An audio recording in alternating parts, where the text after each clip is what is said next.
Welcome to Pillow Tales, where mysteries dissolve into dreams. Tonight, drift to the Whispering Isles, a 60-minute journey of secrets and sleep. Close your eyes, breathe deeply, and let the lanterns guide you. Chapter 1. The Last Ferry. The fog clung to the water like a secret that refused to be spoken aloud. It rolled in slow, deliberate waves, thick enough to swallow sound, thick enough to make the world feel smaller than it truly was. The year was 1937, and the ferry, the Nightjar, cut a lonely path through the ink-black sea, its single stack coughing soft plumes of coal smoke that vanished almost instantly into the mist. The engine thrummed beneath the deck, a low, steady heartbeat that seemed to say, "Keep going, keep going." As though the boat itself understood that hesitation was not an option on a night like this.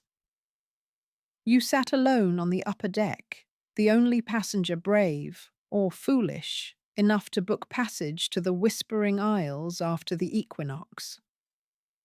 Your wool coat, heavy with salt and rain, pressed against your shoulders like an old friend who had overstayed their welcome. The collar was turned up against the wind, but it did little to stop the chill from crawling beneath your skin. In your gloved hands, you held the invitation, thick cream paper, edges soft from too many readings, the ink slightly raised as though the words had been pressed into the page with urgency. Come alone. The keeper awaits. No signature, no return address.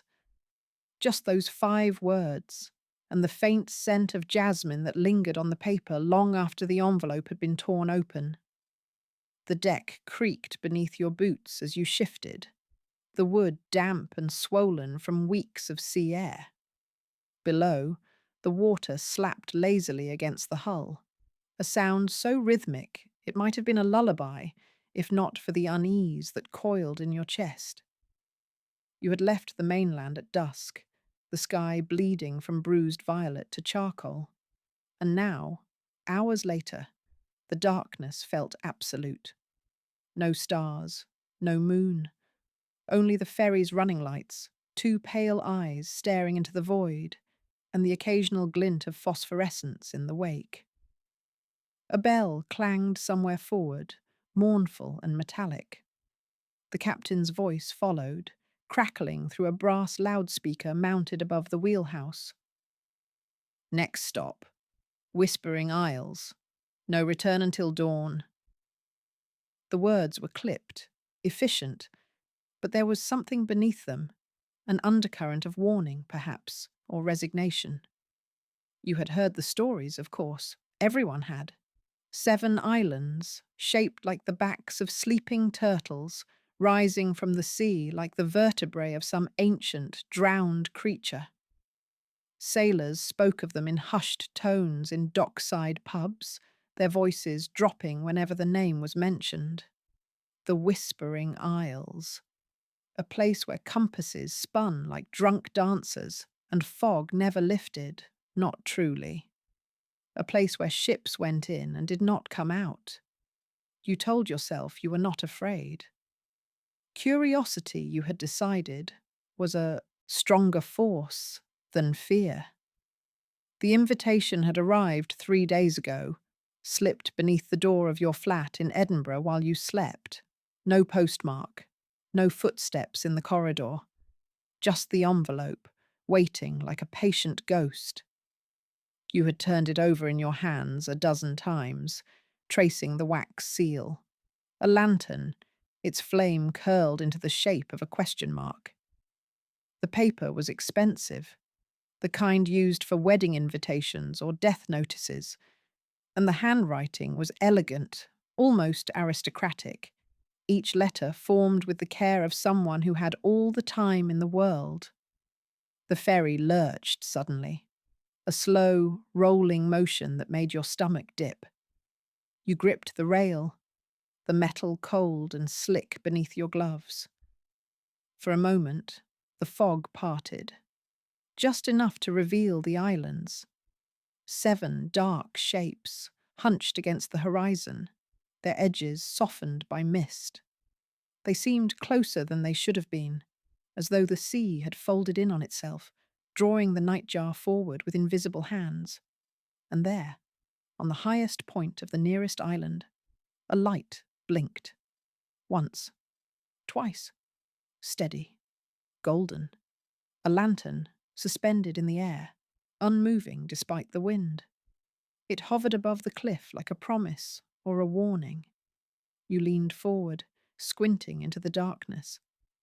The light was too high to be held by a person, too steady to be a signal flare.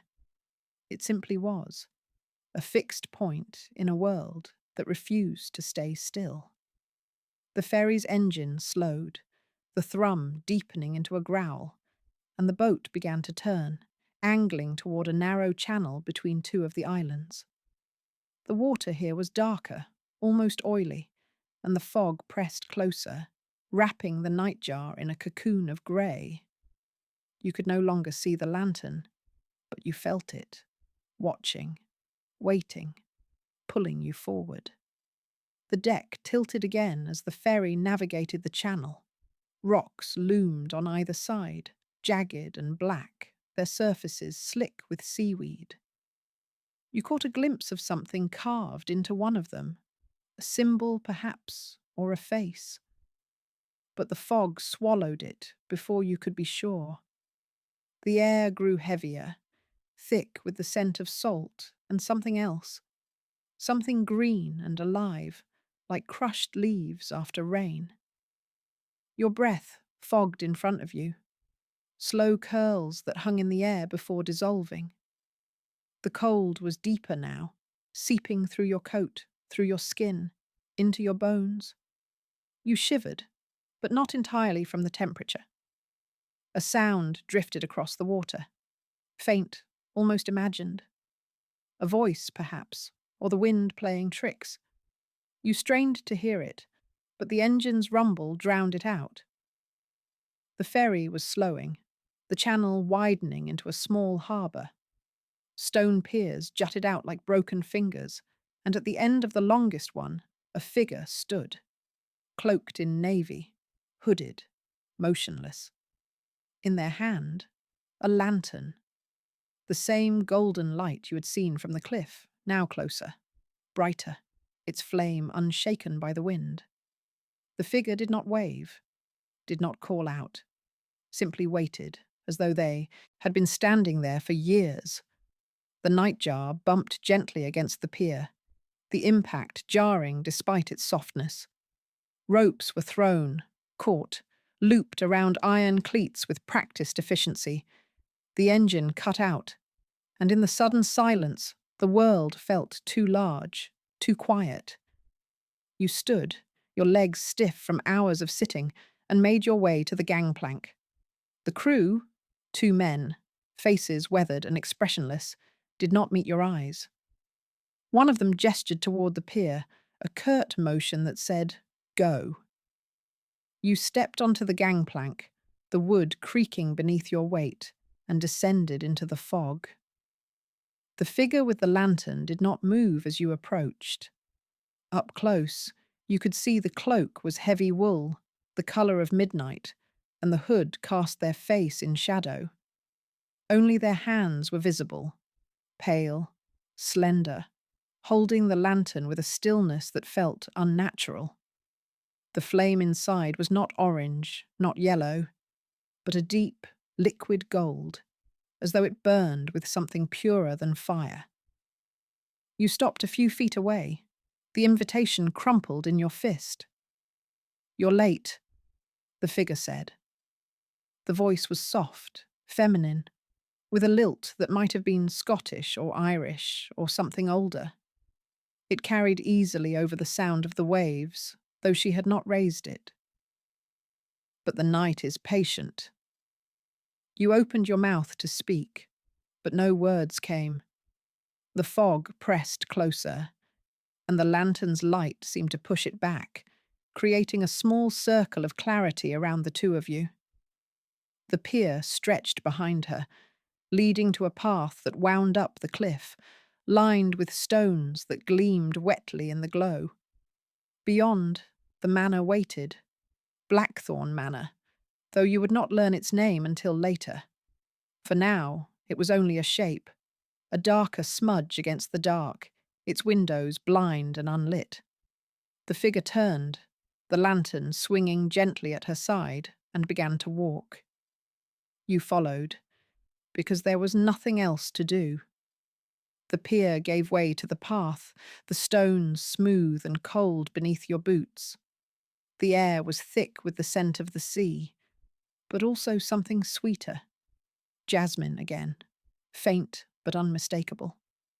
The lantern's light bobbed ahead of you, a beacon in the darkness, and you found yourself matching your steps to its rhythm. Left, right, left, right. The cliff rose steeply on one side, the sea fell away on the other, and the fog closed in behind you, erasing the pier, the ferry, the world you had left behind. She did not speak again, and neither did you. The silence between you was not uncomfortable, but it was heavy, filled with the weight of unspoken questions. Who was she? Why had she summoned you? What waited at the top of the cliff? The path curved, and the manor came into view, taller than you had expected, its towers jagged against the sky, its walls covered in ivy that seemed to move when you weren't looking directly at it. The lantern's light touched the stone, and for a moment you thought you saw a face in one of the windows, a pale oval, watching. Then it was gone. The path levelled out, and the figure stopped at a pair of iron gates. They were tall, rusted, flanked by stone pillars topped with carved ravens. The gates were open, just enough for a person to pass through sideways. Beyond them, a gravel drive led to the manor's front door, and along the drive, unlit lanterns hung from iron posts, their glass dark and empty. The figure raised her lantern, and the gates creaked wider, as though invited. She stepped through, and you followed, the gravel crunching beneath your boots like the bones of small animals. The manor loomed closer now, its windows still dark, its door a slab of oak bound with iron. The figure stopped at the threshold, turned to face you. For the first time, the hood fell back, and you saw her face, pale, sharp, beautiful in a way that felt timeless. Her eyes were the colour of storm clouds, and her hair, black as the sea at midnight, was pinned loosely beneath the hood. She smiled, but it did not reach her eyes. "Welcome to Blackthorn Manor," she said. "I am the keeper. And you?" She tilted her head, studying you as though reading something written on your skin. "You are exactly where you need to be." The door behind her opened on silent hinges, and warm light spilled out, golden, inviting, impossible, after the cold darkness of the night. You stepped forward, drawn by the light, by the promise of answers, by the weight of the invitation still clutched in your hand. The keeper moved aside to let you pass, and as you crossed the threshold, you felt the fog close behind you, sealing the world outside. The mystery had begun. Chapter 2. The Manor Gates. The gravel beneath your boots sounded like dry rain as you crossed the threshold of Blackthorn Manor. The keeper walked 3 paces ahead, her lantern swinging in a slow, deliberate arc that painted the drive in shifting gold. Each footfall of hers was silent. Yours crunched and echoed, announcing you to the house the way a bell announces a late guest.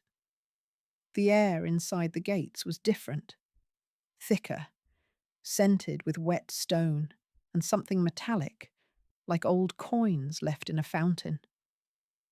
The fog had followed you through the gates, but it moved differently now, curling low along the ground like a cat deciding whether to trust a stranger. The drive curved gently upward, flanked by the unlit lanterns you had glimpsed from the pier. There were 12 on each side, 24 in total, hung from wrought iron posts that leaned inward as though bowing to the manor. Their glass was filmed with salt and age, and inside each, a wick floated in a puddle of congealed wax, black and lifeless. You reached out to touch one as you passed. The metal was warm, almost feverish, despite the night's chill. The keeper noticed but said nothing. She simply lengthened her stride, drawing you onward. Ahead, the manor rose in tiers of shadowed stone. The central block was 4 stories high, its slate roof jagged with chimneys that pointed at the sky like accusing fingers. 2 wings extended left and right, lower but no less forbidding, their windows shuttered with wood that had warped and split. Ivy clung to the walls in thick ropes, its leaves glossy and dark, whispering against the stone whenever the wind stirred. The front door, oak, iron-bound, tall enough for a giant, stood ajar. A thin blade of light escaped through the gap, trembling as though afraid to be seen. The keeper stopped at the foot of the stone steps that led to the door. 3 steps, no more, but they felt like a border between worlds.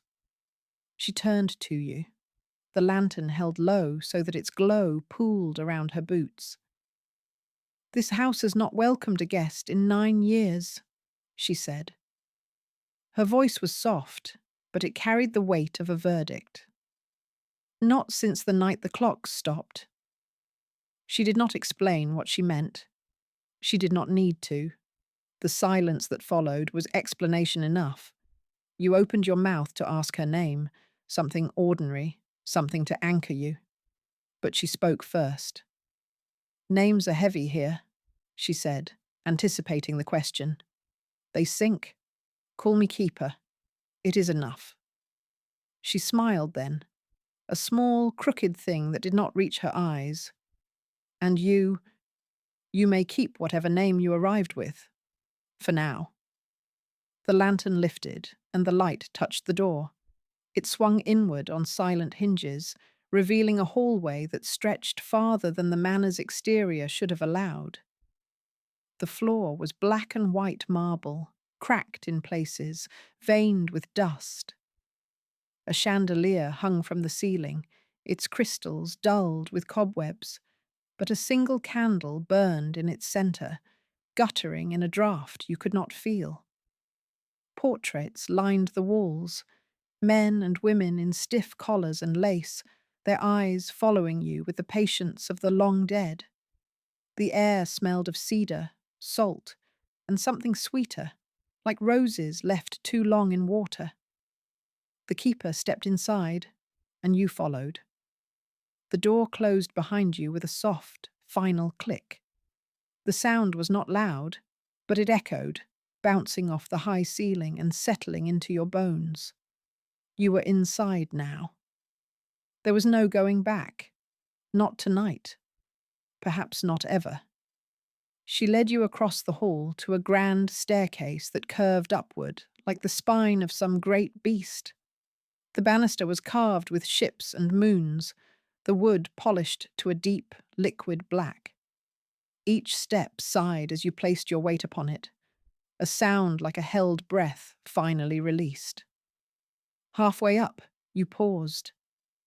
A grandfather clock stood in an alcove to your left, its face cracked, its hands frozen at 3:33. The pendulum hung motionless, yet you could have sworn you heard it tick, just once, when your foot touched the step. The keeper noticed your hesitation. "It stopped the night the last guest left," she said. "Or tried to. Time is flexible here." She continued upward, the lantern light gliding over the walls, revealing faded wallpaper or colour of dried blood.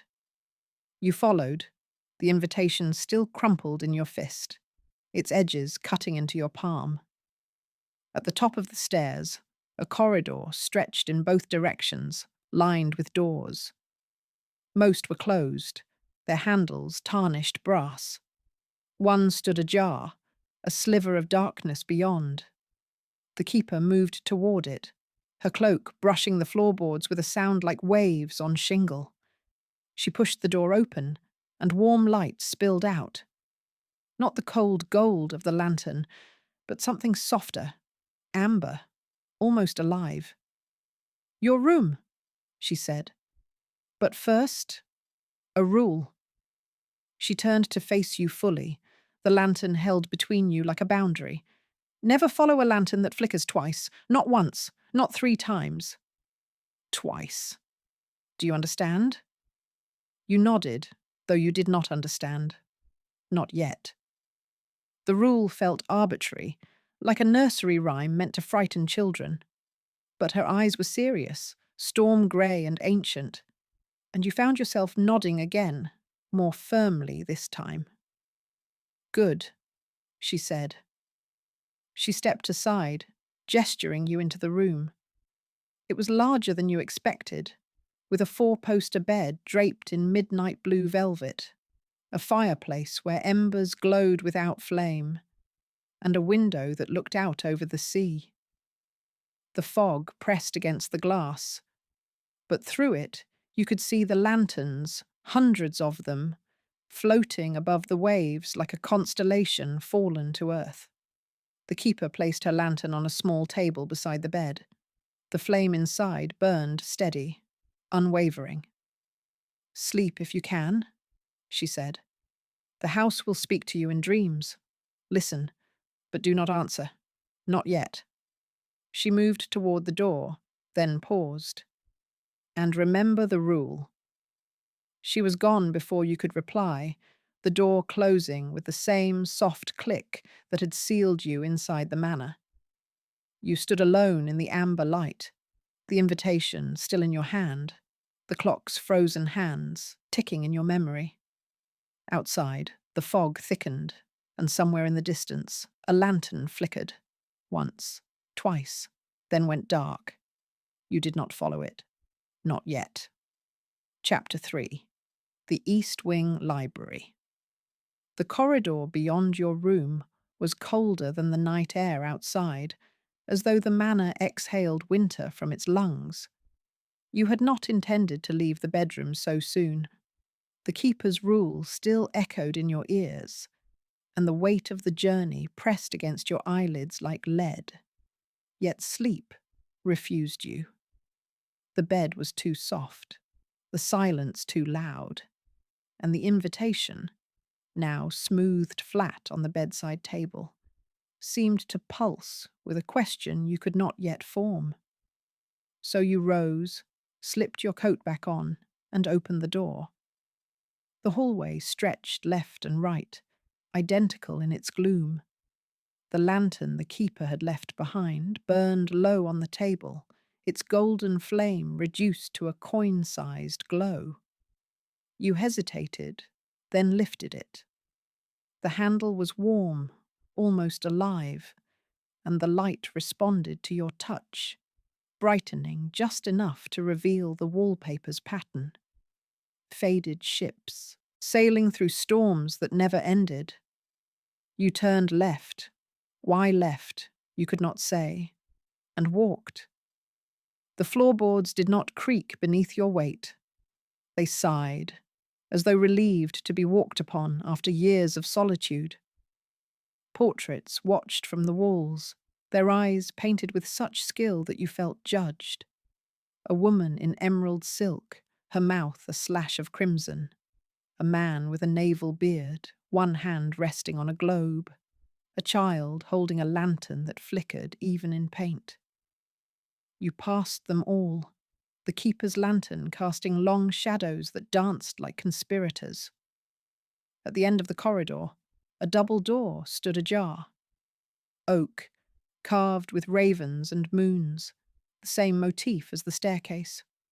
A sliver of warmer light leaked through the gap, amber and inviting. You pushed the door open with your free hand, and the library revealed itself in a slow, theatrical breath. Chapter 4. The Locked Conservatory. The side door from the library opened onto a narrow service corridor, its walls panelled in dark walnut and lit by a single sconce that guttered as though offended by your presence. The keeper moved ahead, her lantern now the only reliable light, its gold flame steady and low. You followed, the journal's faint afterglow still burning behind your eyelids. The air here was warmer, humid, carrying the scent of earth and bruised petals. Somewhere ahead, water dripped, slow, patient, counting seconds the clocks had abandoned. The corridor twisted twice, then spilled into a vestibule tiled in cracked hexagonal stone. A pair of glass-panelled doors stood at the far end, their frames painted the same midnight blue as the keeper's cloak. Frosted vines curled across the glass, but they were not painted. They grew, thin tendrils threading through hairline fractures, seeking the light beyond. The doors were locked. A heavy iron padlock, green with verdigris, secured a chain thick enough to moor a ship. The keeper stopped. "The conservatory," she said, her voice barely above the drip of water. "It has been sealed since 1928. You stepped closer. Through the frosted glass, shapes moved, tall, skeletal, swaying as though underwater. A piano note sounded, soft and wrong, a B-flat that should have been B-natural. It hung in the air, unresolved, then repeated, lower, slower. Another note joined it, then a third, forming a melody that felt familiar yet distorted, like a lullaby remembered through fever. The keeper's hand brushed the padlock. "Eleanor played here," she murmured. "Every evening at dusk. She said the plants listened better than people." You pressed your palm to the glass. It was warm, too warm for a sealed room in winter. The vines inside shifted, curling toward your touch. A silhouette appeared on the far side of the door, a woman in a pale dress, seated at a grand piano. Her back was to you, her hair pinned in loose waves that caught the dim light. Her fingers moved over the keys, but the sound came from everywhere and nowhere, seeping through the glass like perfume. "Eleanor," you whispered. The figure paused. The melody stopped mid-phrase. Slowly she turned her head, not fully, just enough for you to glimpse a profile. High cheekbones, a mouth set in concentration. Then she vanished. The piano bench was empty. The vines stilled. The keeper's grip tightened on her lantern. "She died in this room," she said. "Heart failure," they said. But the plants kept growing. Faster after she was gone. They say she plays when a new secret is written. You looked at the journal in your mind's eye. I never told her I forgave her. The words felt heavier now, as though they had taken root. A vine brushed the inside of the glass, leaving a wet streak. You stepped back. "Come," the keeper said, but her voice wavered. She led you away from the doors, down a side passage that sloped gently downward. The air grew damper, the scent of earth stronger. The walls here were bare stone, slick with condensation.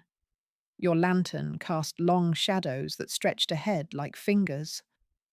The passage ended at a wooden door, smaller than the others, its paint peeling in curls of pale green. The keeper produced a key from her cloak, iron, ornate, cold to the touch. She inserted it into the lock, turned it twice. The door opened with a sigh, revealing a narrow staircase spiraling down into darkness. "The lantern room is below," she said. "But first, you must see what Eleanor left behind." You descended. The stairs were steep, the wood worn smooth by centuries of feet. The keeper's lantern bobbed ahead, its light catching on cobwebs thick as lace. At the bottom, another door. This one, unlocked. She pushed it open, and you stepped into a cavernous space that should not have fit beneath the manor. The conservatory's underbelly. The ceiling was the glass dome you had seen from above, now cracked and patched with moss. Moonlight filtered through in fractured shards, painting the floor in silver and shadow. The piano stood in the centre, its lid closed, its legs entwined with vines that pulsed faintly, as though breathing. Sheet music lay scattered across the bench, the notes blurred by damp. A single lantern hung above the keyboard, unlit, its glass filmed with dust. The keeper approached the piano. "She was composing the night she died," she said. "A piece for the plants. She believed music could make them grow toward the light." She lifted the lid. The keys were yellowed, some cracked, but the strings beneath gleamed like new. She pressed a single key, middle C. The note rang out, pure and clear, then faded into the vines. You moved closer. The sheet music was handwritten, the title scrawled in a flowing hand. Nocturne for the Unforgiven. The margins were filled with sketches. Lanterns, ships, a woman's face with eyes scratched out. You turned a page. The next was blank, except for a single line. "Forgive me, or let me fade." A vine curled around your wrist. Gentle, inquisitive. You did not pull away. The keeper watched, her expression unreadable. "The plants remember," she said. "They hold what we cannot." You looked at the piano, at the empty bench. "Did she write a secret in the journal?" The keeper shook her head. Eleanor's secret was too large for paper. She tried to play it instead. The house kept her. Thunder rumbled overhead, closer now. The dome trembled, and a shard of glass fell, shattering on the stone floor. The vines recoiled. The unlit lantern above the piano flickered. Once, twice, then steadied. The keeper's eyes widened. "We must go." She pulled you toward the stairs. The vines resisted, tightening around your wrist, then released with a soft snap. You stumbled after her, the lantern's light bouncing wildly. Behind you, the piano began to play again. Soft, slow, the same distorted melody. But now it was accompanied by a voice, faint and feminine, singing words you could not catch. You reached the staircase. The keeper slammed the door shut, turned the key. The music stopped abruptly, cut off as though a hand had been clamped over the singer's mouth. Silence rushed in, thick and absolute. She leaned against the door, breathing hard. "The conservatory is restless tonight," she said. "Your secret stirred it." You looked at your wrist. A faint green mark circled it, like a bracelet of leaves. "What happens if I follow the twice-flicker light?" The keeper's gaze was steady. "You become the music, or the vine, or the silence between." She led you back up the stairs, through the vestibule, past the locked glass doors. The vines inside pressed against the glass now, frantic, as though trying to follow. The keeper did not look back. At the library, she paused. "The lantern room next," she said. "There. You will learn how to tend what you have released."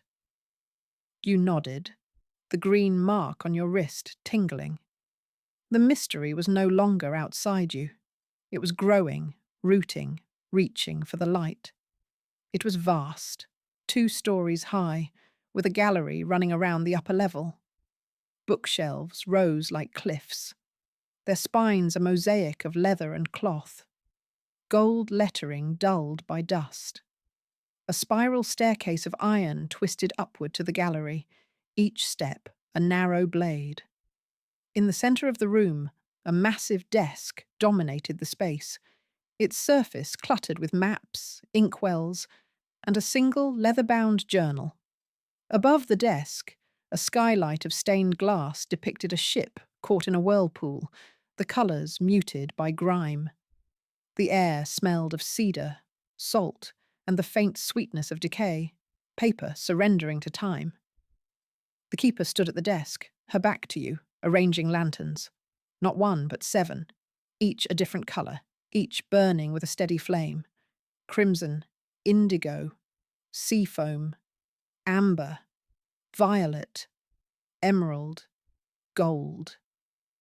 She placed them in a circle, their light pooling together to create a soft, multicoloured glow that pushed the shadows to the edges of the room. She did not turn when you entered, but her voice floated back, calm as tide. "You were not meant to wander yet." "I couldn't sleep," you said. Your voice sounded small in the vastness. She turned then, her cloak pooling around her like spilled ink. The house speaks loudest to the sleepless. She gestured to the journal. Every guest writes one secret before they rest. It is tradition. You approached the desk. The journal was open to a blank page, the paper thick and cream, the same as your invitation. A fountain pen lay beside it, its nib stained with indigo. You hesitated. "What kind of secret?" "The kind you carry like a stone in your pocket," she said. "The kind that keeps you awake." You glanced at the shelves. Thousands of books, but your eye caught on a gap, a single space where a volume had been removed. The dust around it was undisturbed, as though the book had vanished without touch. The keeper followed your gaze. "Some secrets are too heavy for paper," she said. "They become other things." You picked up the pen. The weight was perfect, the balance exact. You wrote. The words came slowly, reluctantly, but they came. "I never told her I forgave her." The ink spread, not like water, but like starlight, silver threads radiating from each letter. When you finished, the page shimmered, then settled, the words now black and ordinary. But you felt it. The stone in your pocket was gone. The keeper nodded. "Good. Now the house knows you." She closed the journal with a soft thud. The lanterns on the desk flared, then dimmed. Outside, thunder rolled, far away, but close enough to vibrate the stained glass. You looked up. The ship in the whirlpool seemed to move, the painted waves curling tighter. A sound, soft, deliberate. A lantern in the hallway beyond the library flickered. Once. Twice. Then went dark. The keeper froze. Her hand hovered over the crimson lantern, fingers trembling for the first time. "Ignore it," she whispered. "Some lights. Lie." You turned toward the door. The library's warmth felt suddenly fragile, the shadows deeper. The flickering lantern was gone, but its absence was a presence, an invitation. You took a step. "No," the keeper said, sharper now. She moved between you and the door, her cloak brushing your arm. "The rule is not a suggestion. Twice flicker lights lead to places the house does not want you to see. Not yet." You stopped. The air between you crackled with unspoken tension. Her eyes, storm grey, ancient, searched yours. "Sit," she said, softer. "Let me tell you why the clocks stopped." She guided you to a leather chair by the fireplace. The flames were low, but steady, casting golden light across her face. She sat opposite, the journal between you like a silent witness. "9 years ago," she began, "a guest arrived. Like you, alone, with an invitation. He wrote his secret.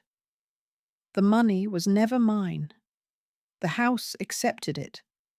But he followed a twice flicker light. Down the west corridor, into the conservatory. We found his coat the next morning.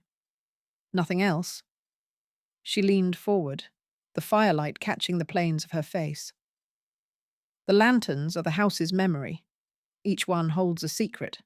Most burn steady. Some flicker when the secret is restless. Twice means it wants to be free. Follow it, and you become part of the light. You swallowed. The library felt smaller now, the shelves leaning in. And the guest? His lantern hangs in the lantern room, she said. It flickers twice, every night. Silence settled, heavy as the fog outside. The fire crackled. The stained glass ship sailed on. You looked at the journal, at your secret now bound in leather and ink. The stone was gone, but something else had taken its place. A curiosity, sharp and bright. The keeper stood. Come, the east wing is safe. For now. She lifted the gold lantern, yours, you realized, and led you toward a side door. As you passed the desk, you glanced back. The journal was closed, but the page with your secret glowed faintly, as though lit from within. The mystery deepened. And the house, for the first time, felt alive. Chapter 5. The Lantern Room. The keeper did not speak again until you reached the foot of the main staircase. The green mark on your wrist had faded to a faint bruise, but you felt it still, like a pulse that did not belong to you. The manor's silence had thickened since the conservatory. Even the distant thunder sounded muffled, as though the house itself were holding its breath. The keeper's lantern burned lower now, the flame a coin of molten gold. Yet it cast light enough for two. She placed a hand on the newel post, fingers tracing the carved moon as though greeting an old friend. The lantern room is the heart, she said. Everything you have seen, the journal, the vines, the music, flows from here and to here. She started up the stairs, but not toward the guest wing. Instead, she turned left at the landing, into a corridor you had not noticed before. It was narrower, the ceiling lower, the air warmer and faintly sweet, like bread left too long in the oven. Halfway down, a tapestry hung on the wall, threadbare, depicting a ship caught in a whirlpool of lanterns. The keeper lifted the edge with her free hand, revealing a door no taller than her shoulder. It was plain wood, unmarked, with a simple iron latch. She pressed the latch, and the door swung inward on silent hinges. A draught rose from below, carrying the scent of wax and salt, and something metallic. Blood, perhaps, or old pennies. Mind the steps, she whispered. They remember every footfall. The staircase was spiral, carved from the cliff itself, each tread worn into a shallow bowl. The walls were rough stone, damp to the touch, and every third step held a tiny niche where a candle stub had once burned. Now they were dark, but the wax had melted in perfect teardrops, frozen mid-fall. You descended slowly, the keeper's lantern bobbing ahead like a will-o'-the-wisp. The air grew heavier, pressing against your ears. 20 steps, 30, 40. The sound of the sea became audible again, not the crash of waves, but a low, rhythmic breathing, as though the cliff itself inhaled and exhaled.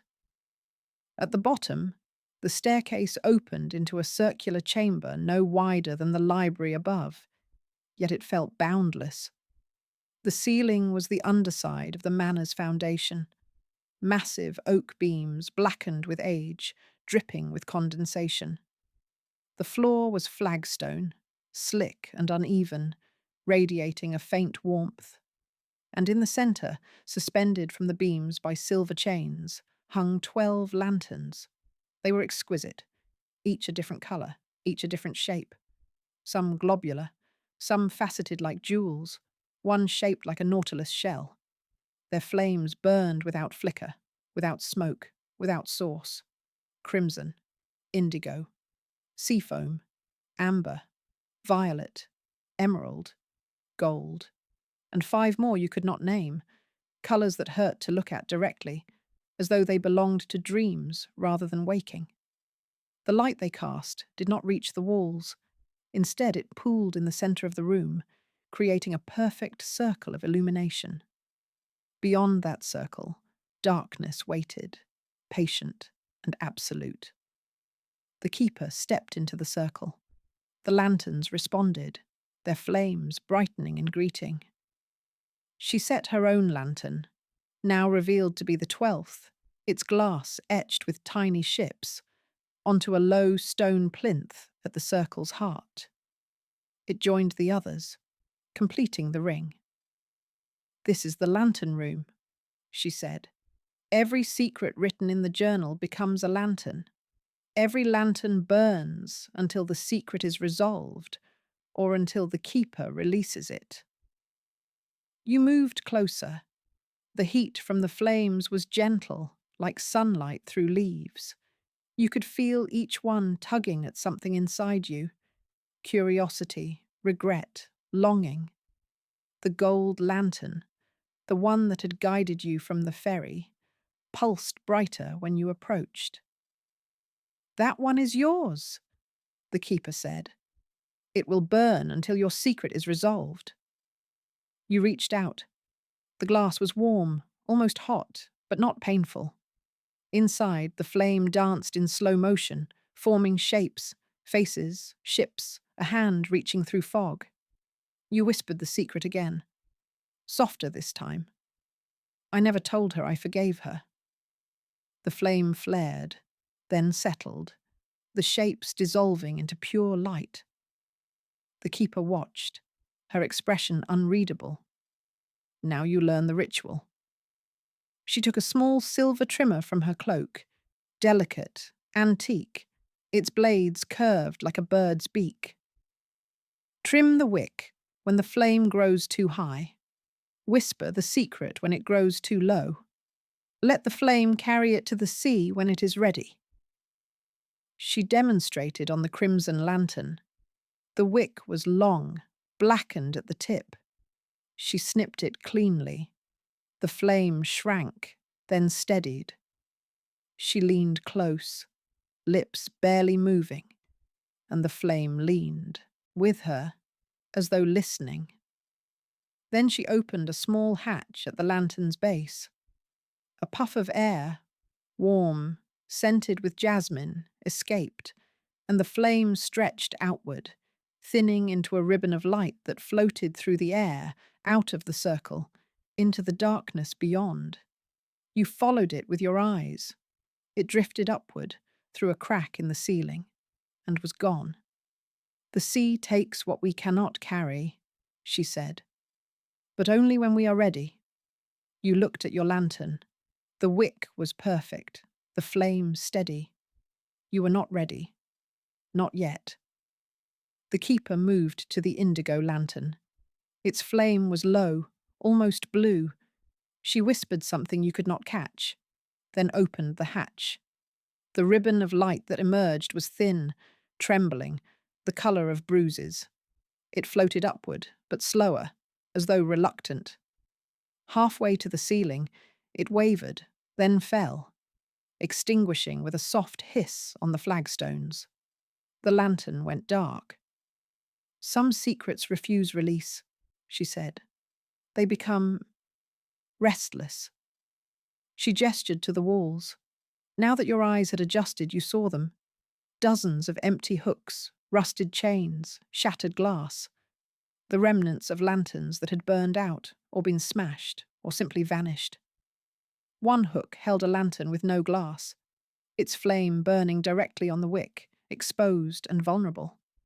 It flickered. Once. Twice. The keeper's hand shot out, gripping your arm. "Do not look at it." But you already had. The flame was calling, a silent song in your bones. You took a step toward it. "No," she said, pulling you back. That one belongs to the guest who followed the twice-flicker light. His secret was too heavy. The house keeps him here, burning, until someone forgives. The exposed flame flared, reaching toward you like a hand. You felt the green mark on your wrist throb in response. The keeper stepped between you and the lantern, her cloak flaring like wings. "Enough," she said. Her voice was steel now. "The ritual is complete. Your lantern is tended. For tonight." She led you back to the circle's edge. The 12 lanterns dimmed in unison, as though bowing. She lifted her own, the gold one, and the room plunged into near darkness, lit only by the faint glow of the remaining flames. As you climbed the spiral stairs, the warmth faded, replaced by the manor's familiar chill. At the top, the tapestry fell back into place, hiding the door. The corridor was empty, the portraits watching with painted patience. The keeper paused. "Sleep now," she said. "The lantern room will call when it needs you again." You returned to your room.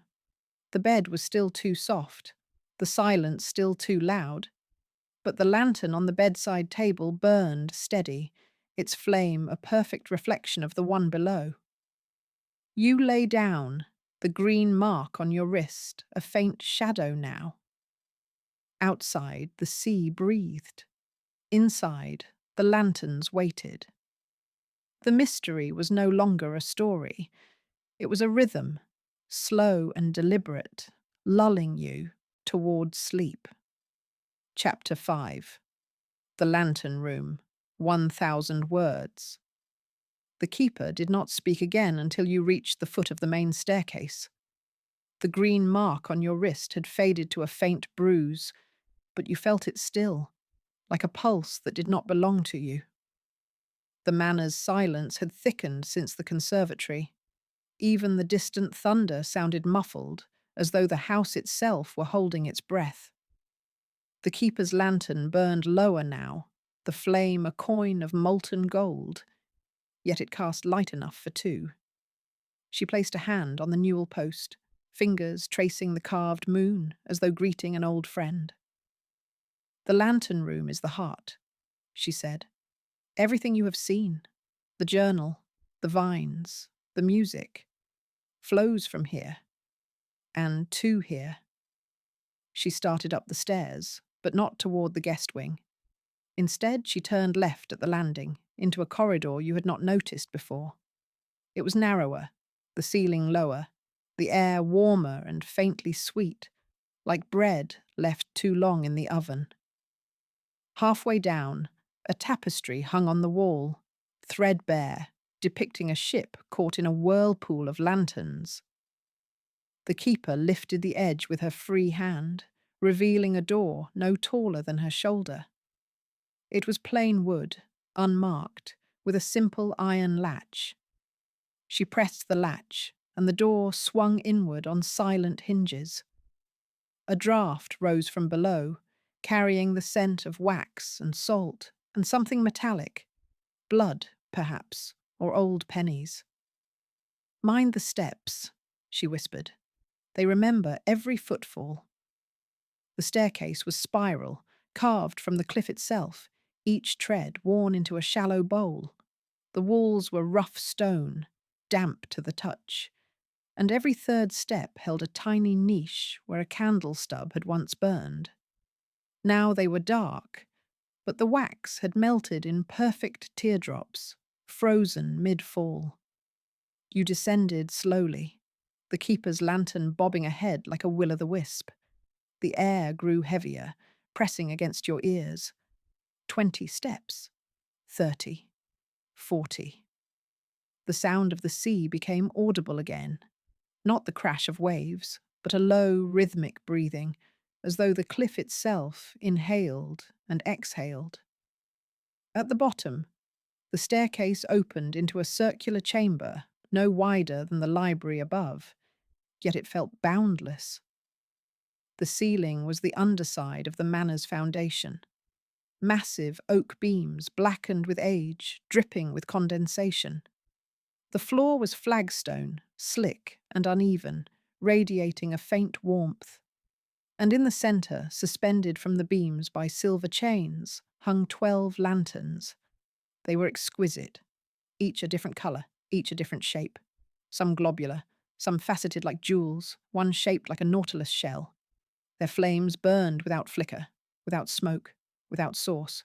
Crimson, indigo, seafoam, amber, violet, emerald, gold, and 5 more you could not name. Colours that hurt to look at directly, as though they belonged to dreams rather than waking. The light they cast did not reach the walls. Instead, it pooled in the centre of the room, creating a perfect circle of illumination.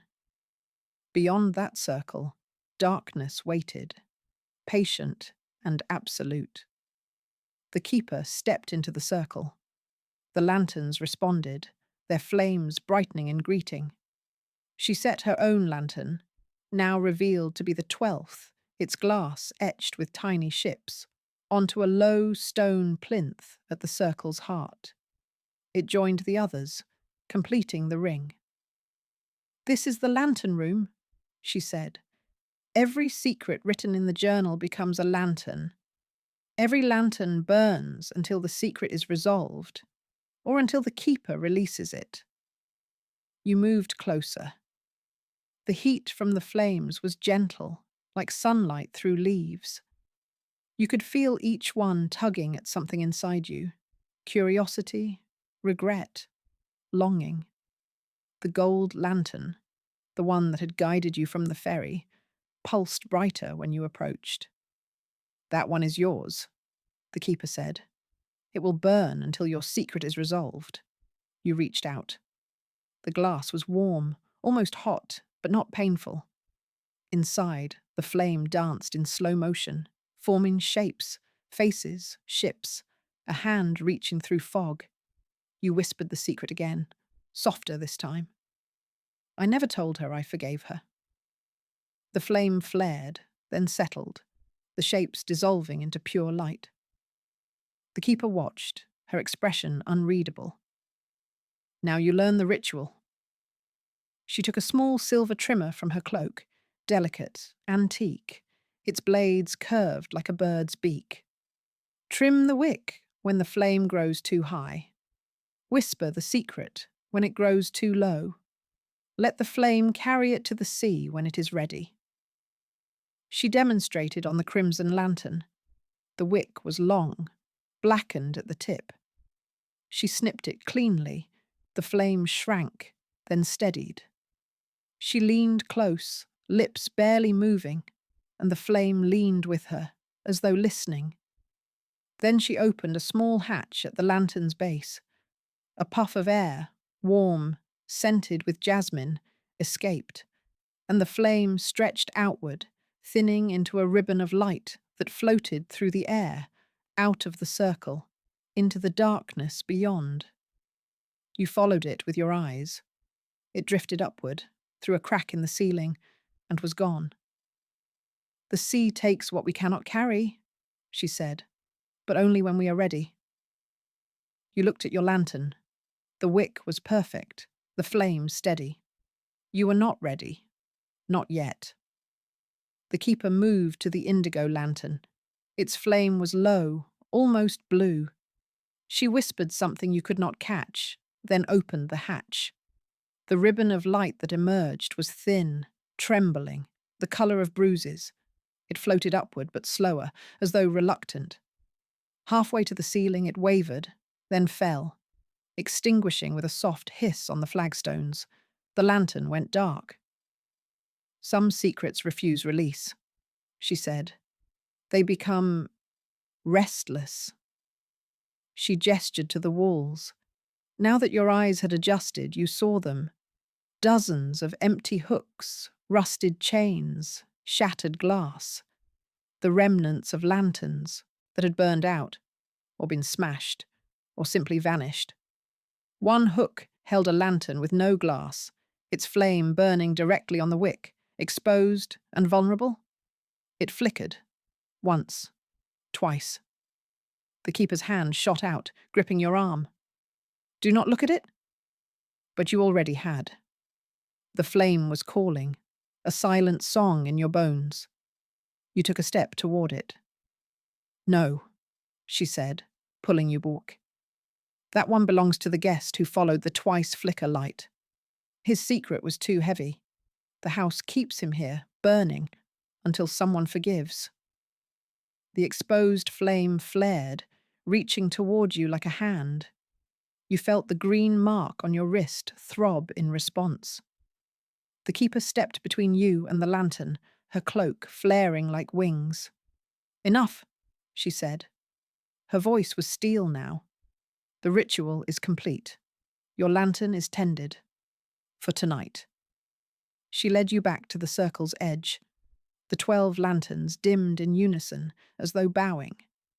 She lifted her own, the gold one, and the room plunged into near darkness, lit only by the faint glow of the remaining flames. As you climbed the spiral stairs, the warmth faded, replaced by the manor's familiar chill. At the top, the tapestry fell back into place, hiding the door. The corridor was empty, the portraits watching with painted patience. The keeper paused. Sleep now, she said. The lantern room will call when it needs you again. You returned to your room. The bed was still too soft, the silence still too loud, but the lantern on the bedside table burned steady, its flame a perfect reflection of the one below. You lay down, the green mark on your wrist, a faint shadow now. Outside, the sea breathed. Inside, the lanterns waited. The mystery was no longer a story. It was a rhythm, slow and deliberate, lulling you towards sleep. Chapter 6. The Midnight Storm. The storm arrived without ceremony, the way grief sometimes does. One moment the manor breathed in its usual hush. The next, the sky tore open. Rain lashed the windows like thrown gravel, and the wind howled through the chimneys with a voice that belonged to no living throat. You woke from a half-sleep, the gold lantern on your bedside table flaring as though startled. The flame stretched tall, then shrank, then stretched again, matching the lightning that strobed across the curtains. You sat up. The room felt smaller, the air charged. The green bruise on your wrist throbbed in time with the thunder. Downstairs, a door slammed, once, hard, as though the house itself had flinched. Footsteps followed, rapid and light, like a child running barefoot across stone. They passed your door, paused, then faded toward the west wing. The keeper's rule echoed, never follow a lantern that flickers twice. But no lantern had appeared, only sound, only storm. You swung your legs over the bed's edge, the floorboards cool beneath your feet.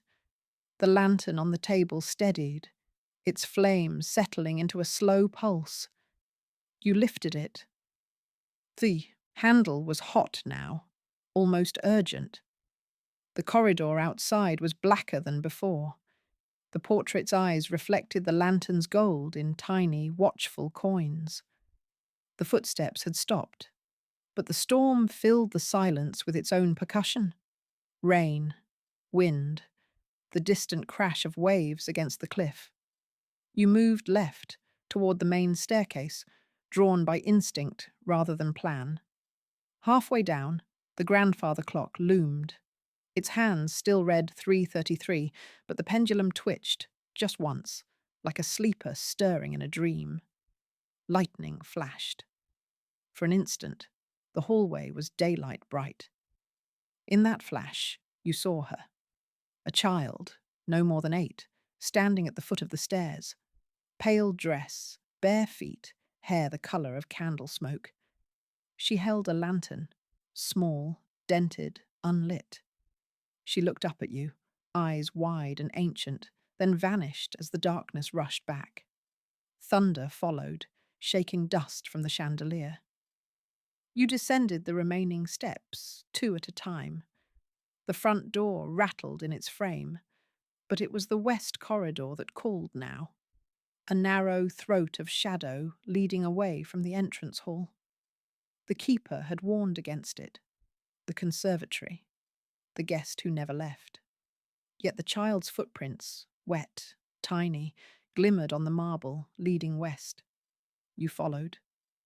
The corridor was colder, the air thick with the scent of wet stone and something sharper. Ozone, or fear. Sconces lined the walls, but their bulbs were dark, filaments broken. Your lantern cast the only light, and it trembled now, the flame guttering with every gust that found its way through cracks in the mortar. The footprints ended at a door you had not seen before. Low, arched, painted the same faded green as the conservatory's underbelly. A child's handprint smudged the wood, fresh and glistening. You touched the print. It was warm. The door was unlocked. It opened inward with a sigh that sounded almost relieved. Beyond lay the attic, a vast, sloping space beneath the manor's eaves. Moonlight slanted through a single dormer window, fractured by rain. The storm was directly overhead now. Thunder cracked like splitting timber. The attic was a graveyard of forgotten things. Trunks bound in leather and rust, a rocking horse with one eye missing, a dressmaker's dummy draped in moth-eaten lace. And in the centre, a small bed. It was made up neatly. White sheets, tucked with military precision. A single pillow dented as though recently vacated. On the pillow lay the child's lantern, still unlit. Beside it a drawing, crayons on yellowed paper, a house, a cliff, a lantern floating above the sea. And in the corner, a stick figure with no face, holding a larger hand. You knelt. The bedsheets were damp, as though someone had lain there moments ago, body heat still lingering. The lantern's wick was black, but when you lifted it, the metal was warm. You turned toward the window. Lightning flashed again, and the child stood there, back to you, palms pressed to the glass. Rain streaked down in rivers. She did not move. Footsteps behind you, measured, adult, the keeper. She carried no light. The storm illuminated her in strobes of white. Her cloak was soaked, hair plastered to her skull. She looked older in the lightning, lines etched deep around her eyes. Thomas, she said. The name was a stone dropped into still water. He vanished in 33, the night the clock stopped. You stood slowly. He's here. He's everywhere, she corrected. The house keeps what it loves too fiercely. She crossed to the bed, touched the drawing with a gentleness that belied her tone. His lantern only lights when someone forgives. She lifted the dented lantern. Inside, the wick was pristine, white, untouched. She produced a match from her pocket, struck it against the bedpost. The flame caught, small and blue, then grew, shifting to gold. The child at the window turned. Her face was Thomas's. Same wide eyes, same smoke-coloured hair. She smiled, a small, sad thing, and the lantern in the keeper's hand flared in answer. The storm softened, as though listening. Rain became a murmur. Wind eased to a sigh. The child walked forward, not through the floor, but on it, bare feet leaving no prints now. She stopped an arm's length away. Up close, you saw the translucence of her skin, the way the lightning passed through her like smoke through gauze. She reached out, not to you, but to the keeper. The keeper knelt. "I'm sorry," she whispered. "I locked the door. I thought it would keep you safe." The child, Thomas, placed a hand on the keeper's cheek. Where she touched, the keeper's skin glowed faintly, as though lit from within. Thomas leaned forward, pressed her forehead to the keeper's. The lantern between them blazed, then dimmed to a steady, gentle gold. Thunder rolled one last time, distant now, like a memory. The child stepped back. The lantern floated from the keeper's hands, rising slowly toward the dormer window. It passed through the glass without breaking it, joining the thousands outside. Another star in the floating constellation. The attic grew darker, the storm's fury spent. The keeper remained on her knees. "He waited 9 years," she said, voice raw, "for forgiveness." You looked at the bed. The dent in the pillow was gone. The drawing had vanished. Only the warmth remained, fading like breath on a mirror. The keeper stood, brushing dust from her cloak. "The West Wing is quiet now. For tonight?" She did not offer her hand. You did not need it. Together, you left the attic, the door closing softly behind you. The corridor was warmer, the air lighter.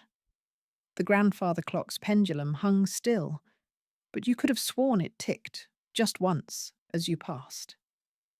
Back in your room, the gold lantern burned steady.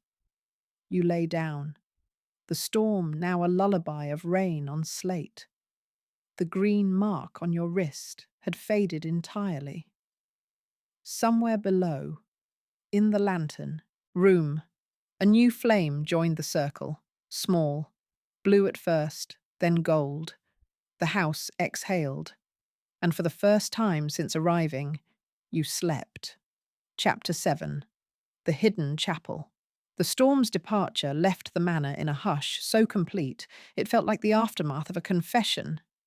You woke before dawn, the gold lantern on your bedside table reduced to a coal of steady light. The green bruise on your wrist was gone. In its place, a faint warmth lingered, as though the house had pressed a kiss there and forgotten to take it back. The invitation lay on the pillow beside you, blank now, the ink dissolved into the paper like breath on glass. A soft knock, 3 measured taps. The keeper stood in the doorway, dry now, her cloak replaced by a simple dress the colour of deep water. In her hand, a new lantern, small, silver, its glass etched with tiny waves. It was unlit.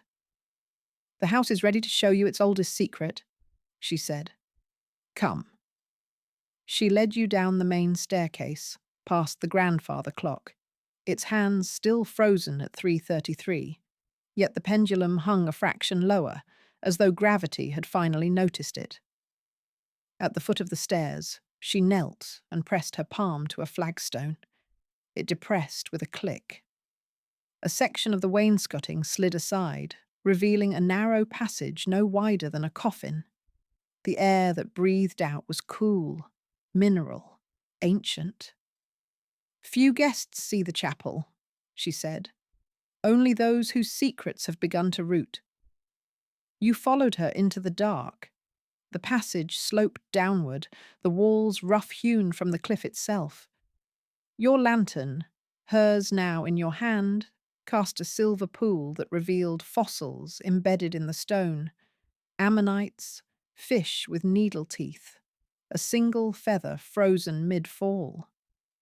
The scent of salt grew stronger, mingled with candle smoke and something floral, jasmine again, but older, as though the flowers had been pressed between pages for centuries. 20 steps down, the passage widened into a cavernous space. The ceiling arched high, ribbed with oak beams blackened by time.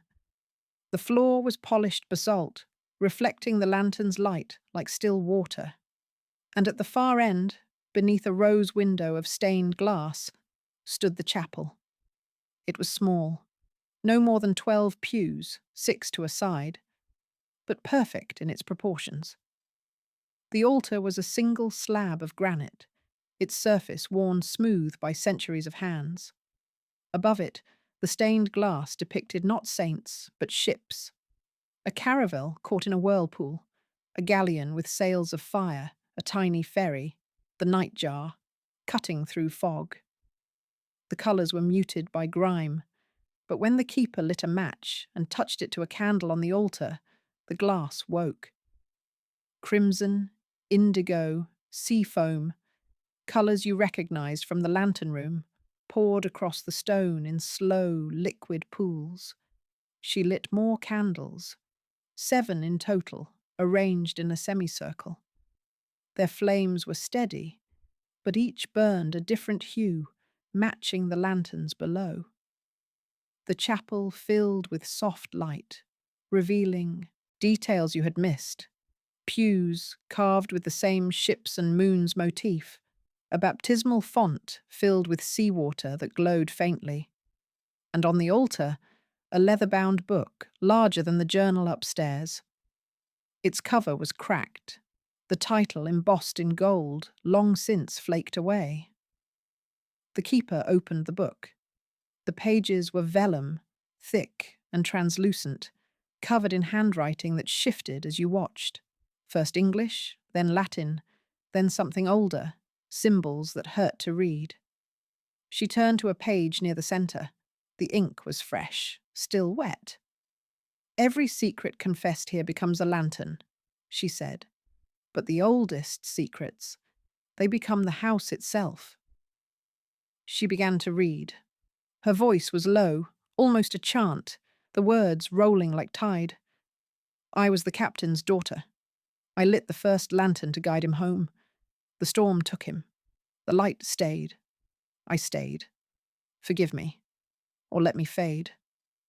The candles flared. The stained glass ship, the caravel, seemed to sink deeper into its whirlpool. You felt the words in your chest, a pressure behind the ribs. The keeper closed the book. Her hands trembled. "This is my secret," she said, "the one I cannot release. The house was built around it. Every guest, every lantern, every twice-flicker light, it all circles back to this." She knelt before the altar, palms open. "I locked Thomas in the attic that night. The storm was too fierce. I thought the cliff would take him. I thought—" Her voice cracked. "I thought I was keeping him safe." Silence. Only the candle's soft breathing and the distant hush of waves far below. You stepped forward. The seawater in the font rippled, though nothing had touched it. You dipped your fingers. It was warm, alive. When you lifted them, droplets fell like slow gold. "Forgive yourself," you said. The words came unbidden, but they felt right. "The house kept him until you did." The keeper looked up. Tears, actual tears, glistened in her storm-grey eyes. She stood, slowly, and opened the silver lantern. Inside, the wick was white, untouched. She struck a match. The flame caught, small and silver, then shifted, gold, like yours, like Thomas's.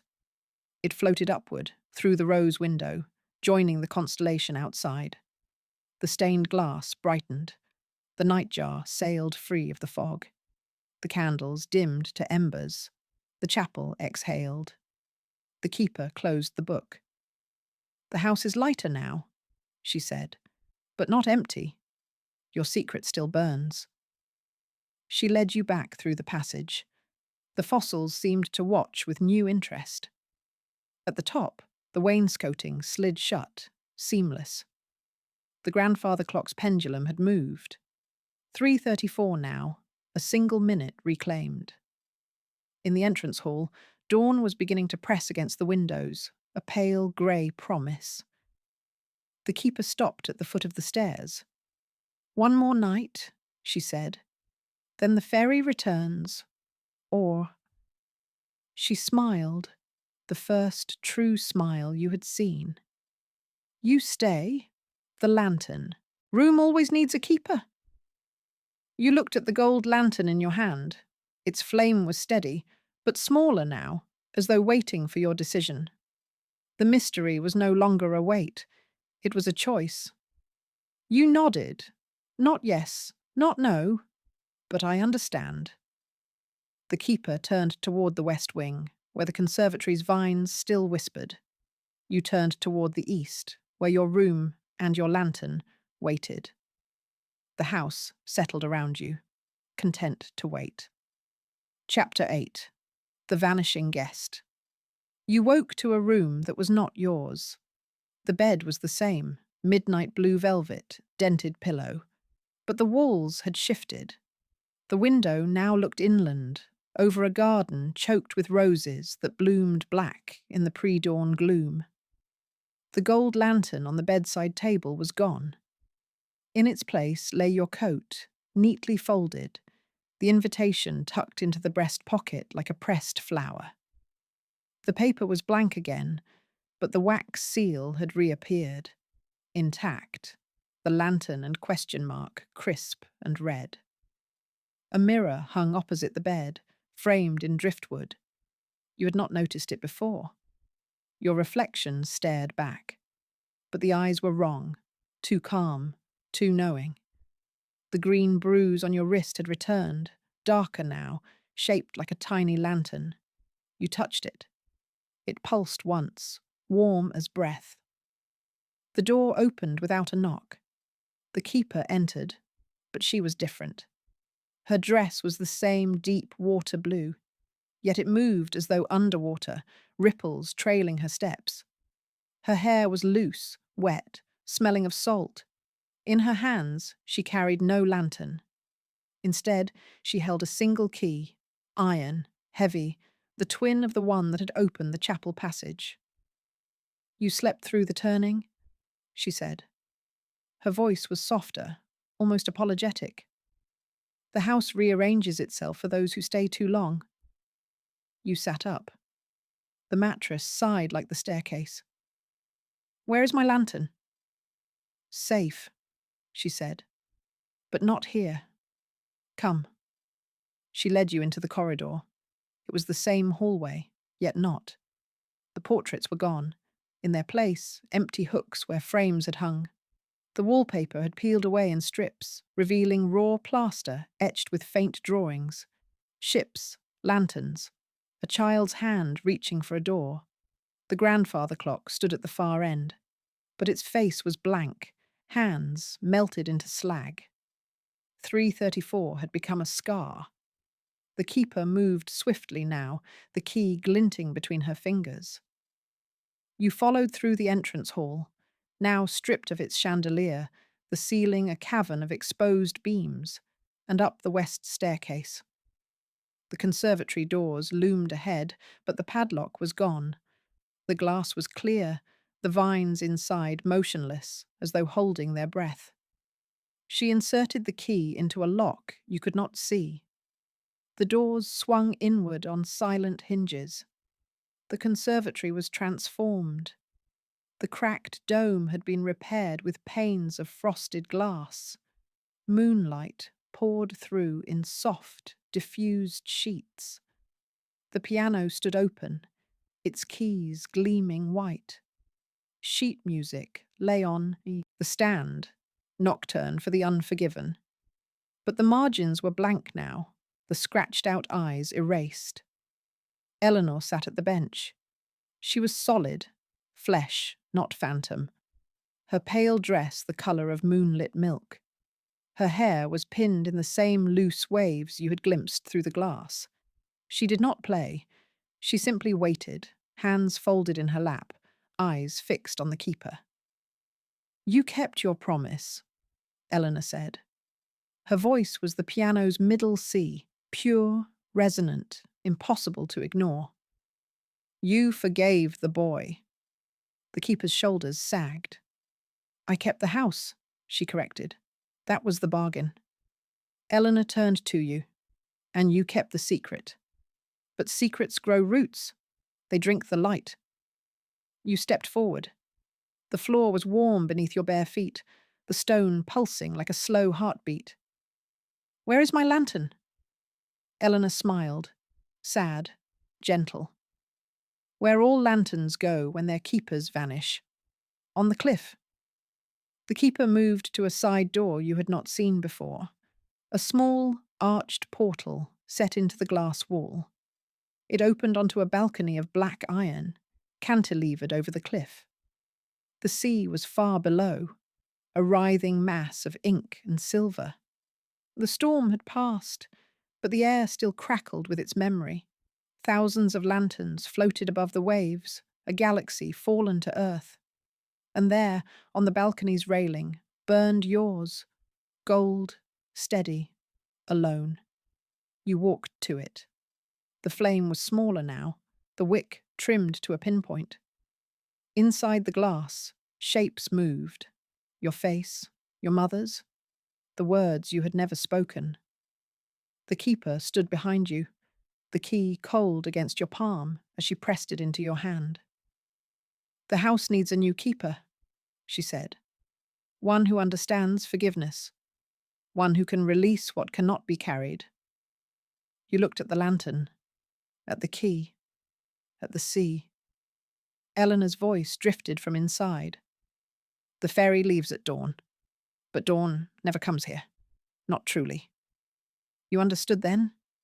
The guest who had vanished in 1928, Eleanor, the child in 1933, Thomas, the captain's daughter, the keeper. All had stayed. All had become the light. The manor was not a house. It was a lantern itself, burning on the cliff, guiding ships that never arrived. You lifted the lantern from the railing. The flame leaned toward you, eager. You whispered the secret one last time. I never told her I forgave her, and opened the hatch.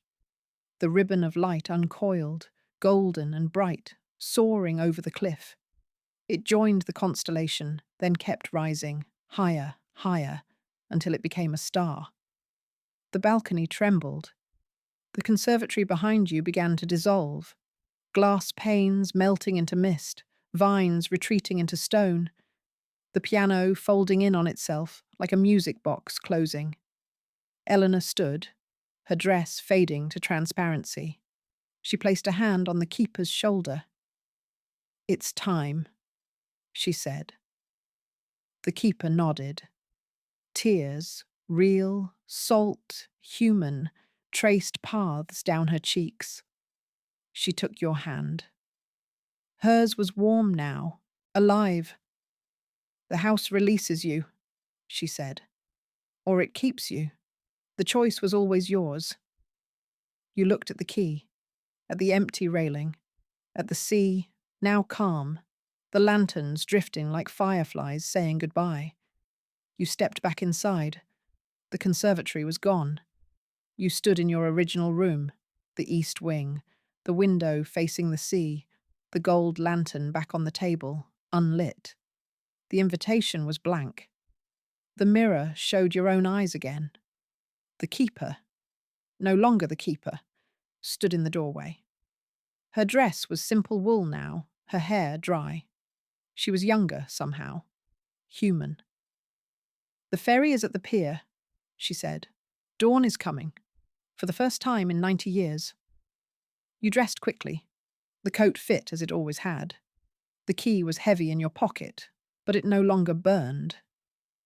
Downstairs, the entrance hall was bright with morning light. The chandelier sparkled, crystals whole. The portraits were back, but their eyes were softer now. The grandfather clock read 6 QS, hands moving, ticking with the steady rhythm of a heart that had learned to beat again. She opened the front door. The fog was gone. The islands lay clear under a pale sky, the sea gentle, the lanterns extinguished. The pier stretched into the water, the nightjar tied up and waiting. The captain waved, alive, impatient. You turned to her. "What is your name?" She smiled. "Eleanor? Just Eleanor." You descended the steps. The gravel crunched under your boots, but the sound was ordinary now, mortal. At the gates, you looked back. The manor stood solid, windows glowing with sunrise. Eleanor raised a hand, not in goodbye, but in blessing. You boarded the ferry.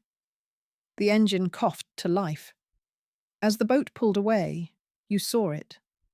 A single lantern, gold and steady, floating from the manor's highest tower. It followed the nightjar for a moment, then rose, higher, higher, until it winked out against the brightening sky. The invitation in your pocket was warm. You took it out. New words had appeared, faint but clear. Thank you for keeping the light. The sea carried you home. The manor faded into the distance, a dark shape against the cliff, its lanterns finally truly at rest. The mystery was solved. The guest had vanished, and the house, for the first time in a century, slept. Chapter 9. The final ritual, the nightjar cut cleanly through the morning water, its wake a silver ribbon that unspooled behind you like a memory already fading. The islands shrank to 7 dark commas on the horizon, the manor a single ink blot at the top of the cliff. The fog had not returned. The sky was the pale, washed-out blue of early light, and gulls wheeled overhead, their cries sharp and ordinary. You stood at the rail, the key heavy in your pocket, the invitation warmer than the sun on your skin. The words, "Thank you for keeping the light," glowed faintly, then dissolved into the paper, leaving it blank once more. The captain, a different man from the night before, younger, with a face weathered by honest storms, nodded at you. "Rough night?" he asked. His voice was salt and tobacco, nothing more. "Long," you said. He grunted, turned back to the wheel. The ferry's engine thrummed steady, carrying you away from the whispering isles and whatever spell they had woven. You expected relief, but what came was something quieter. Completion, perhaps, or the hollow after a bell has stopped ringing. You went below deck. The passenger cabin was empty, benches scrubbed clean, portholes open to the breeze. You sat, pulled the invitation from your pocket. The wax seal was gone now, the paper soft as cloth. You turned it over. On the back, in handwriting you recognized as your own, though you had no memory of writing it, were 3 words. Let it go. You folded the paper once, twice, then opened your hand. The breeze took it, lifted it through the porthole, and it fluttered upward like a white moth. You watched until it vanished against the sky. The ferry docked at the mainland pier just after 7. The town was waking, fishing boats bobbing in the harbour, smoke curling from chimneys, the smell of bread and coffee drifting on the air. You stepped onto solid ground. The key in your pocket felt lighter now, almost weightless.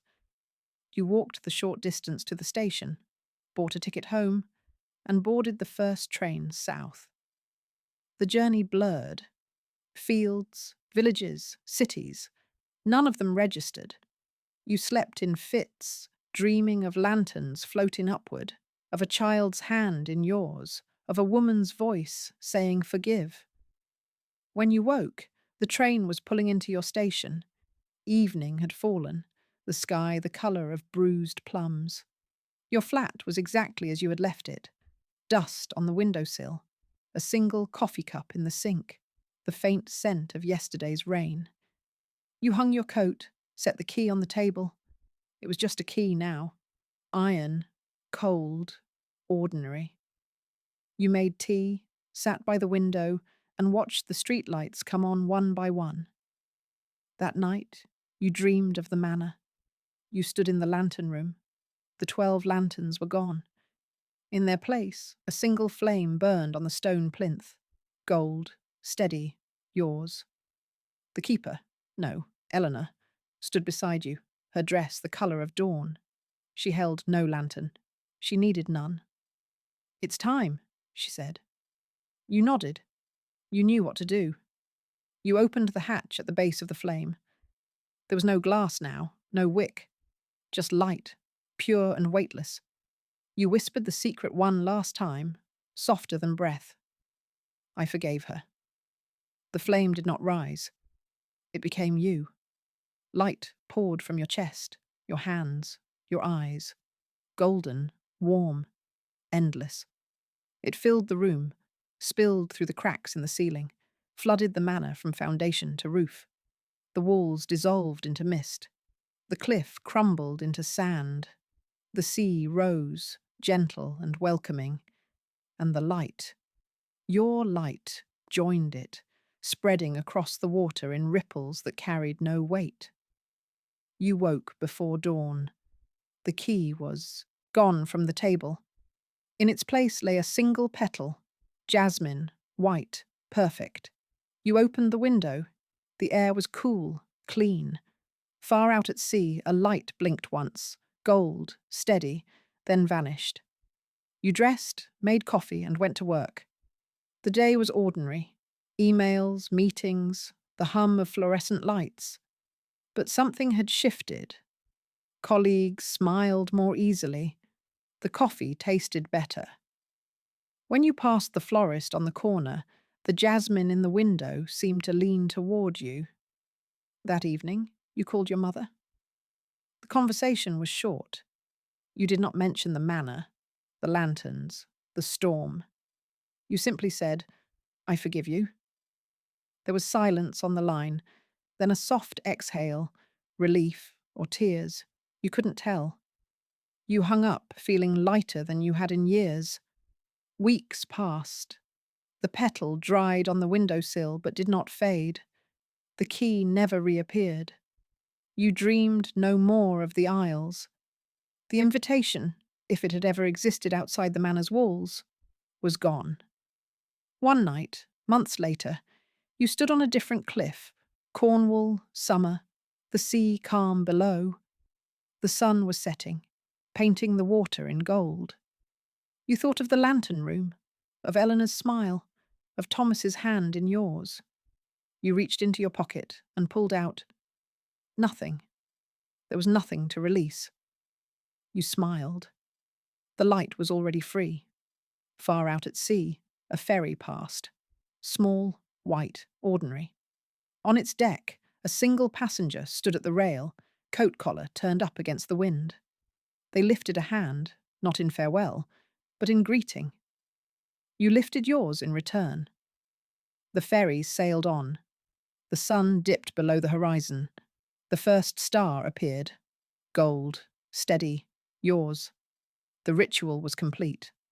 The house, wherever it was, slept. Chapter 10. Dawn, you never left. You opened your eyes to the familiar ceiling of your Edinburgh flat. The plaster crack above the light fixture, shaped like a crooked smile, was exactly where it had always been. The alarm clock blinked 6:47 in soft red numerals.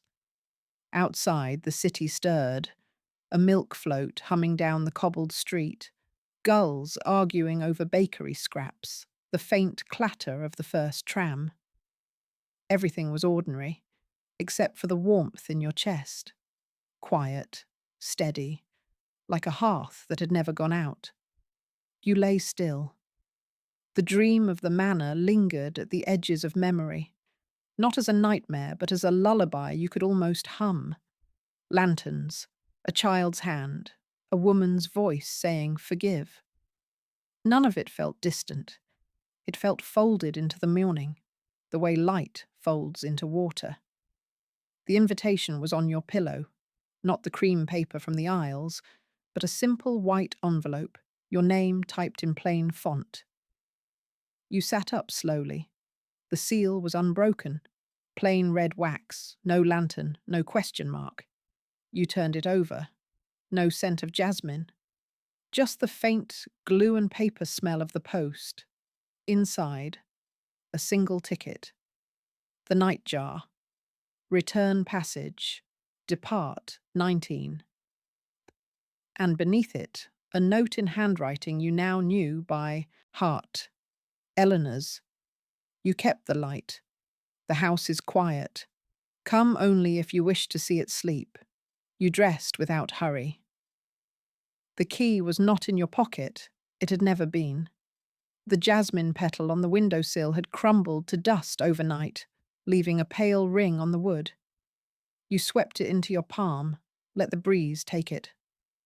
The grains glittered once, gold, then were gone. The day unfolded gently. You called in sick, your voice steady, no guilt. You walked to the station, bought coffee from the same barista who always misspelled your name. The city felt lighter, as though someone had opened a window it had forgotten was there. Children laughed louder. Buskers played in tune. Even the rain, when it came, arrived as a soft mist that smelled of the sea. At 18:30 you stood on the pier. The nightjar was smaller than memory, its paint fresh, its stack puffing cheerful white. The captain, grey-beard, kind eyes, tipped his cap. "Evening, passenger. Cabin's ready." You boarded. No fog, no storm. Just the quiet slap of water against the hull and the cry of gulls banking overhead. The ferry pulled away at 19 short sharp. The mainland lights receded, gentle and unhurried. You went to the upper deck. The sea was glass, reflecting a sky rinsed clean. The islands appeared sooner than expected. 7 low backs, no longer shrouded. The cliff rose golden in the sunset, and there stood the manor. Not dark, not foreboding. Its windows glowed with lamplight, curtains drawn back like eyes finally unafraid to look out. The ferry docked. The pier was new timber, the path swept clean. No keeper waited, no lantern descended, just the soft hush of waves and the scent of warm stone. You walked the path alone. The gravel crunched, ordinary, mortal. The gates stood open, ivy trimmed, roses blooming red and white. The front door was ajar, a wedge of light spilling onto the steps. You crossed the threshold. The entrance hall was transformed. The chandelier sparkled, crystals whole. The grandfather clock read 6:55, ticking with the calm precision of a heart that had learned to trust time. Portraits lined the walls, but the eyes were soft now, watching, not judging. A vase of fresh jasmine stood on the console table, its scent gentle, welcoming. Eleanor emerged from the library. She wore a simple linen dress, hair loose, feet bare. She looked 30, maybe younger. No storm-grey eyes, just warm hazel. She smiled, and it reached every part of her face. "You came?" she said. "I had to see," you replied. She led you through the house. The library shelves were half empty, gaps filled with potted ferns and sunlight. The conservatory doors stood open. Inside, the piano was gone, replaced by a long table set for tea. The dome above was clear glass, the sky beyond turning lavender with dusk.